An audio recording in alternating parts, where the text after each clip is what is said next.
Hey everybody, this is Robert Monroe, and I am coming at you with a musical theme explained. This is a really pretty popular one, and I want to do this justice and want to talk about it, and I've got some interesting facts about it.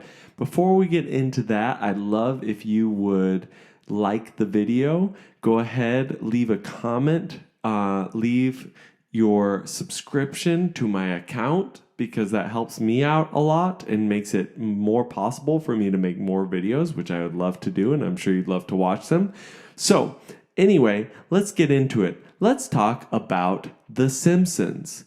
Now, if you are in the music nerddom, that's general kingdom, known as music theory land, you probably already know that The Simpsons is pretty famous for this interval, which is the tritone.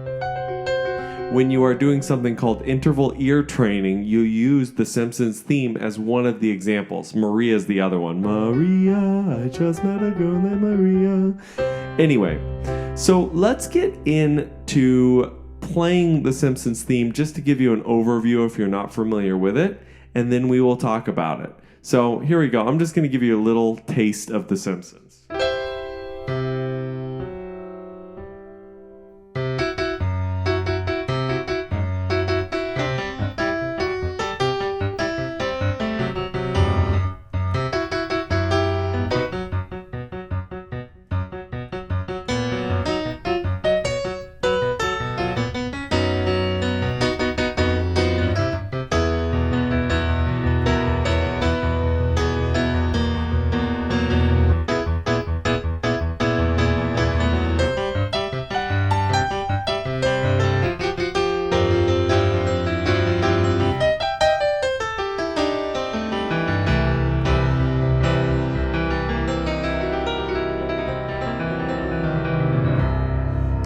All right, I know what goes on after that. That's basically to the point where Lisa does her little saxophone solo.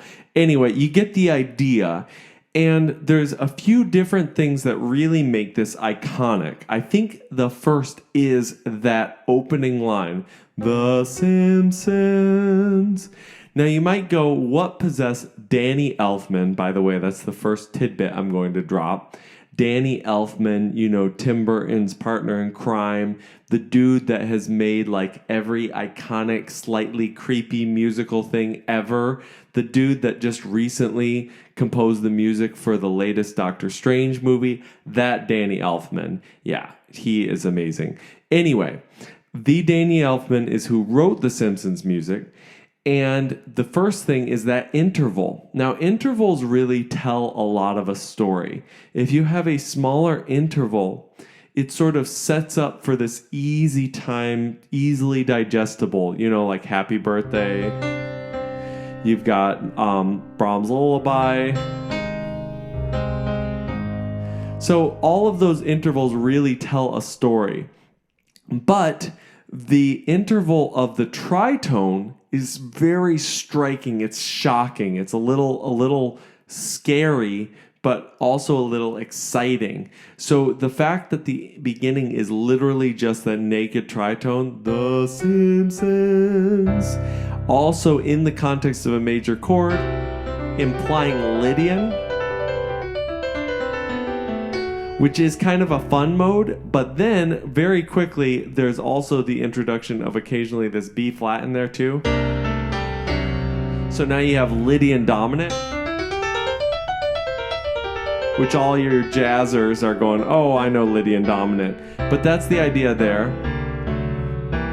So that interval is huge. It cannot be understated how important it is. It's happening in the accompaniment. It's happening everywhere. Tritones everywhere. And now I will revisit these terms slightly just to give you an overview. This is not supposed to be a beginning to music theory. So if some of these concepts go over your head, too bad. You need to look them up, or you can comment and I'll tell you about them there. So one of them is interval. Interval is just any distance. Tritone is specifically referring to the interval that divides an octave into two separate 6 half-step halves. So there you go. Okay, Now let's talk about the next one, which is key changes. This thing has a ton of key changes. We're in C, and then we're in B, and then we're in E. All over the place. Now, why are there so many key changes in this music? Well, I have a sneaking suspicion, but first let's just do the obvious, which is this is supposed to be a fun, playful romp. It's introducing all the different characters, and it kind of uses the key changes to transition from looking at one character to another. They're all part of the same family, they're all zany, but the key change shows that we're talking about a different person, that we're going somewhere else. So that's kind of the practical thing. But in reality, this brings me to my final thing I wanted to tie in about The Simpsons, which is the heritage of this theme. The way it sounds to me, at least in my ears, is very Sondheim-like. Now, what do I mean by that? Well, Stephen Sondheim is a very famous musical composer. He wrote, The Demon Barber, Sweeney Todd. He wrote Company. He wrote all sorts of really amazing musicals. And these musicals have a lot of very obvious elements that tell you, oh, this is Sondheim. A couple of them is this love of tritones and of Lydian. This sound all over the place in Sondheim. Also, this sort of accompaniment, again, all over the place. Now, musicals in general, not just Sondheim, love their key changes. But Sondheim particularly is obsessed with the key changes. Now, you could go, but what about just Danny Elfman? Yes, I could just reference Danny Elfman. If you know the score from The Corpse Bride, if you know the score from Nightmare Before Christmas, they are filled with constant key changes that the whole point is to pull us to somewhere else. But where does that language really come from? It really does come from musicals. And I think the reason why musicals do this is they are trying to convey emotion and dialogue and change and pacing all throughout music. Whereas, if you think about prose and you think about a drama, we can save the music for just the good emotional, introspective, inner dialogue or inner emotion part. But in a musical, you have to have the music forwarding the plot throughout all of this. And that is where those key changes come in so handy. Now, if you were trying to write something similar, something comedic, I would recommend employing a lot of similar tricks. You want something a little jarring harmonically to wake people up, to kind of shake them. You want a mode that just is fun, that's just enjoyable to listen to. And then you want to change the key a lot, but keep that theme constantly coming back, hitting home, reminding the audience of what they're watching.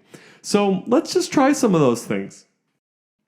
Let's pick a different interval than the tritone, even though the tritone's obviously going to probably be the most easy one to do. How about a minor third into the major third?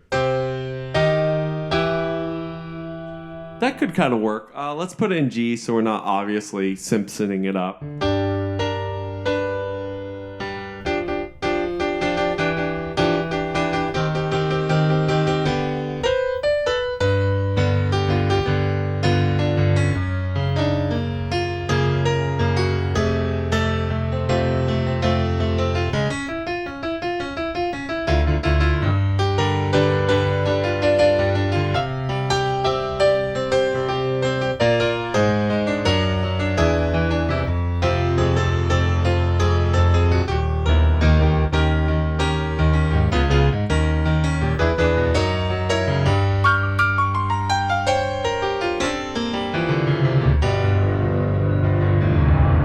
Now, that is one of the harder ones to kind of do on the spot.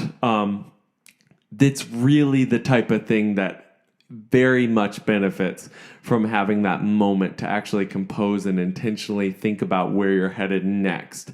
So, again, But the idea that you're going to take this interval that's really iconic, that's comedic, and then you're going to change the key a lot and use a lot of devices from musicals, they're really all there. Now, if you agree with me, throw a comment about how much you loved my analysis, or if you disagree, throw a comment about what I could do better. And until next time, I'm going to play us out.